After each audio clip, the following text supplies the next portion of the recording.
Hello అండి, అందరూ బాగున్నారా? నేను మీ దీపుని. మన దేశంలో ఒక కొత్త ఇన్వెన్షన్ కనిపెట్టారండోయ్. దానివల్ల ఆవులకు ఉద్యోగాలు పోయే పరిస్థితి వచ్చింది. ఇప్పుడు ఆవులన్నీ ఎంప్లాయ్మెంట్ ఆఫీస్ ముందు క్యూలో నిలబడి అన్నా మాకేదైనా పనుంటే చెప్పండి అంటున్నాయట. ఎందుకంటే ఇక నుంచి పాలు తయారు చేయడానికి ఆవుల అవసరం లేదు. కెమిస్ట్రీ ల్యాబులుంటే చాలు.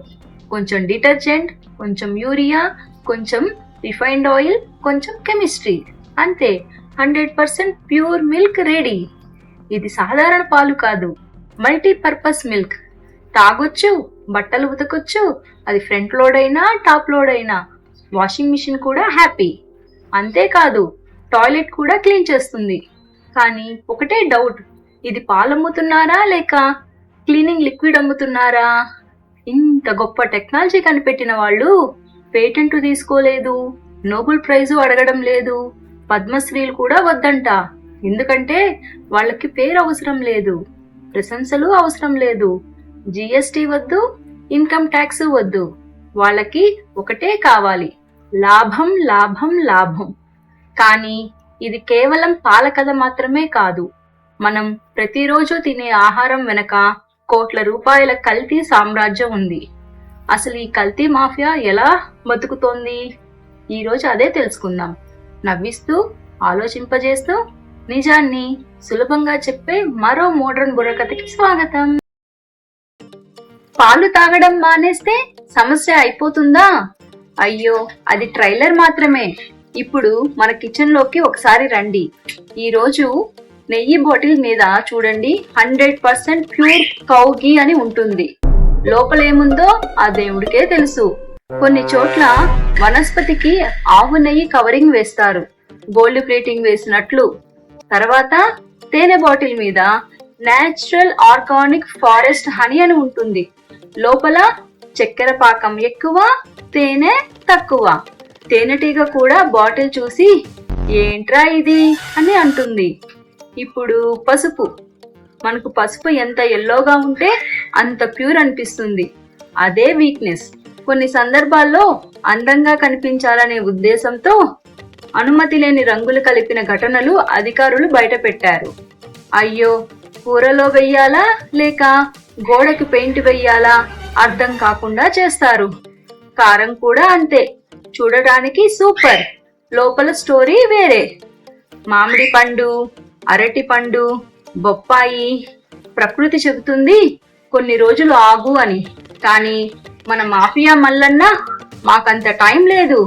పచ్చి పండుకి మేకప్ వేసి ఫుల్లీ రైట్ అని మార్కెట్లో హీరోయిన్ లా వదులుతారు. మనం రంగు చూసి కొంటాం, రుచి చూసి కాదు. ఎల్కేజీ పిల్లోడిని డాక్టర్ వేషం వేసి ఆపరేషన్ కి పంపించినట్లు ఆపరేషన్ సక్సెస్, పేషెంట్ డమాల్. సరే, పండ్లు వద్దు, కూరగాయలు కొనుక్కుందాం అనుకుందాం. అక్కడ కూడా కొన్ని కూరగాయలు బంగారంలా మెరిసిపోతుంటాయి. మనం ఫ్రెష్ గా ఉన్నాయి అని ఫిక్స్ అయిపోతాం. కానీ ఆ మెరుపుల్లో వ్యాక్సిరాజా మ్యాజిక్ ఉంది. మెరిసేవన్నీ మంచివి కాదండోయ్. నేను నాన్ వెజ్ తింటా, నాకు ఆ టెన్షనే లేదు అంటారా? నాన్ వెజ్ ని చెప్పాలంటే ఇంకో బాహుబలి కథలా ఉంది. సో అందుకే తినే ముందు కొంచెం ఆలోచించండి, కొనే ముందు ఒకసారి ప్రశ్నించండి. ఎందుకంటే మన ఆరోగ్యం కిచెన్ నుంచే స్టార్ట్ అవుతుంది అని మర్చిపోకండి. ఇప్పుడు అసలు క్వశ్చన్, ఇంత బహిరంగంగా కల్తీ చేస్తుంటే పోలీసులు లేరా? ఫుడ్ సేఫ్టీ ఆఫీసర్లు లేరా? ఉన్నారు. మన సినిమాల్లో పోలీసుల్లాగా క్లైమాక్స్ లో వచ్చి యు ఆర్ అండర్ అరెస్ట్ అంటారు. అయినా పట్టుబడితే ఏమవుతుందో తెలుసా? ఒకప్పుడు ఫైన్ ఎంతంటే కేవలం 1000 రూపాయలు. అంటే కోట్ల రూపాయలు సంపాదించిన కల్తీ రాజాకి 1000 రూపాయలు ఫైన్ అంట. టీ తాగి సమోసా తిని బిల్లు కట్టినట్లే. బయటకు వచ్చి మళ్ళీ బిజినెస్ యాజ్ యూజువల్. అది ఫైన్ కాదు, పార్కింగ్ ఫీరా నాయనా. ఇంకో కామెడీ చెప్పనా? 3 ఏళ్లలో 1,00,000 శాంపిళ్లు పరీక్షించారు, 1000 కేసులు కూడా నమోదయ్యాయి. కానీ నిజంగా శిక్ష పడిన వాళ్ళు చాలా తక్కువ.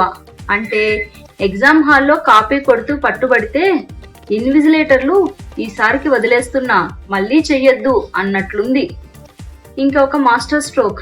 మన దేశంలో చాలా ఫుడ్ బిజినెస్లు రిజిస్టర్ కూడా కావు, లైసెన్స్లు ఉండవు, జిఎస్టీలు ఉండవు, ఇన్కమ్ ట్యాక్స్ కూడా ఉండదు. కానీ లాభాలు మాత్రం లారీలు లారీలు వస్తుంటాయి. అందుకే తక్కువ శిక్ష, తక్కువ తనిఖీలు, పట్టుబడే ఛాన్స్ కూడా తక్కువ. ఇంకా చెప్పాలంటే ఇది బిజినెస్ కాదు, కల్తీ మాఫియాకి గోల్డెన్ స్కీమ్. ఇంతసేపు వాళ్ళ గురించే మాట్లాడుకున్నాం, ఇప్పుడు కొంచెం మన గురించి మాట్లాడుకుందామా? నిజం చెప్పాలంటే ఈ కల్తీ మాఫియా బతికేది వాళ్ళ తెలివితేటలతో కాదు, మన అలవాట్ల వల్ల. వాళ్ళు అసలు పెట్టుబడి ఫ్యాక్టరీలో కాదు, మన మైండ్ సెట్ లోనే ఉంది. కస్టమర్ వెళ్తాడు, అన్నా ఇది ప్యూరా అని అడుగుతాడు. వాడు మా ఇంట్లో కూడా ఇదే వాడుతున్నాం సార్ అంటాడు. మనం సూపర్ అన్నా అని ఇంకో 2 ప్యాకెట్లు ఎక్కువ తీసుకుని ఇంటికి వచ్చేస్తాం. అసలు అతను అమ్మేవాడా లేక మనల్ని ఆడిచ్చేవాడా అని అర్థం కాదు. ఇంకో అలవాటు, ఎక్కడైనా 20 రూపాయలు తక్కువ ఇస్తున్నారు అంటే ఎందుకు అని అడగం, చవక చవక దొరికిందని సంబరపడిపోతాం. తర్వాత హాస్పిటల్ బిల్ చూశాక ఆ 20 రూపాయల డిస్కౌంట్ కాస్త 20,000కి పడిపోతుందని అర్థమవుతుంది. మనకి ఇంకో చెడ్డ వీక్నెస్ ఉంది, ఆఫర్ కనిపిస్తే చాలు బ్రెయిన్ స్విచ్ ఆఫ్. ఉప్పు కొంటే పప్పు ఫ్రీ అంటే క్యూలో గంట నిలబడైనా కొనేస్తాం. కానీ అసలు ఎందుకు ఫ్రీ ఇస్తున్నారు అని ఒక్కసారి కూడా ఆలోచించం. ఎందుకంటే లాభం లేకుండా వ్యాపారం చేసే వాళ్ళు లేరని మనకు తెలుసు. కానీ డిస్కౌంట్స్ ఆఫర్ల బోర్డు కనిపించగానే ఆ నాలెడ్జ్కి ఒక్కసారిగా బ్యారేజ్ పడిపోతుంది. అందుకే కల్తీ మాఫియాకి మనం కస్టమర్లమే కాదు, సైలెంట్ బిజినెస్ పార్ట్నర్స్ కూడా. వాళ్ళకి ఫ్యాక్టరీ అవసరం లేదు, మన అమాయకత్వమే చాలు, అదే వాళ్ళ అసలు పెట్టుబడి. ఇప్పటి వరకు కల్తీ మాఫియా గురించి మాట్లాడుకున్నాం, కానీ ఒక నిజం మాత్రం గుర్తుంచుకోండి, కల్తీ మాఫియా వాళ్ళ వల్ల మాత్రమే కాదు, మన వల్ల కూడా బతుకుతోంది. ఎందుకంటే మనం ప్రశ్నలు అడగం, బిల్ తీసుకోము, కంప్లైంట్ చేయం. తర్వాత డాక్టర్ దగ్గరికి వెళ్ళి మాత్రం డాక్టర్ గారు నాకు ఈ జబ్బు ఎలా వచ్చింది అని అడుగుతాం. అయ్యా, జబ్బు వచ్చింది కాదు, మనమే డిస్కౌంట్ చూసి ఈఎంఐలో కొనుక్కున్నాం. అందుకే అనుమానం వస్తే ప్రశ్న అడగండి, బిల్ తీసుకోండి, అవసరమైతే కంప్లైంట్ చేయండి. ఒక కంప్లైంట్ మీ కుటుంబాన్నే కాదు ఇంకో 10 కుటుంబాలని కూడా కాపాడవచ్చు.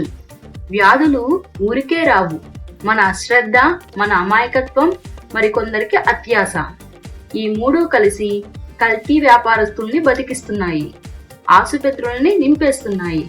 కాబట్టి ఆలోచించండి, ప్రశ్నించండి, జాగ్రత్తగా కొనండి, ఆరోగ్యంగా ఉండండి.